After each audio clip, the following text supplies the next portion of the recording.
દાહોદના રામપુરા પાસે એક ટ્રક અને મિની બસ વચ્ચે અકસ્માત સર્જાયો છે.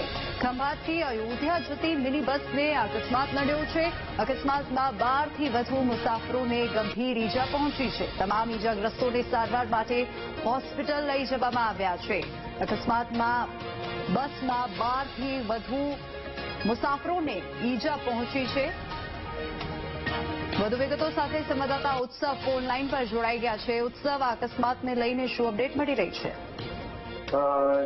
જે દાહોદની અંદર જે મિની લક્ઝરી બસ છે તથા જે ટ્રક છે તેની વચ્ચે જે અકસ્માત જે સર્જાયો હતો, જે ખંભાત અને ઓમકારેશ્વર થઈને જે અયોધ્યા જતી જે બસ મિની બસ છે જે ટ્રકની પાછળના ભાગમાં જે ઘૂસી થતા જે અકસ્માત સર્જાયો હતો, ત્યારે જે 12 થી 5 લોકોને જે ઈજા પહોંચી હતી, ત્યારે જે ઘાયલ લોકોને જે 108ની સારવાર દ્વારા જે દાહોદ ઝાયડસ હોસ્પિટલ ખાતે લાવવામાં આવ્યા હતા અને જે પોલીસ છે તે ઘટના સ્થળે પહોંચી ગઈ હતી. હાલ તો જે ઘાયલ જે યાત્રાઓ હતો તેમને જે હોસ્પિટલ ખાતે તેમની સારવાર ચાલી રહી છે અને આગળની તપાસ હાથ ધરાઈ છે. જી ઉત્સવ, આભાર સમગ્ર માહિતી બદલ.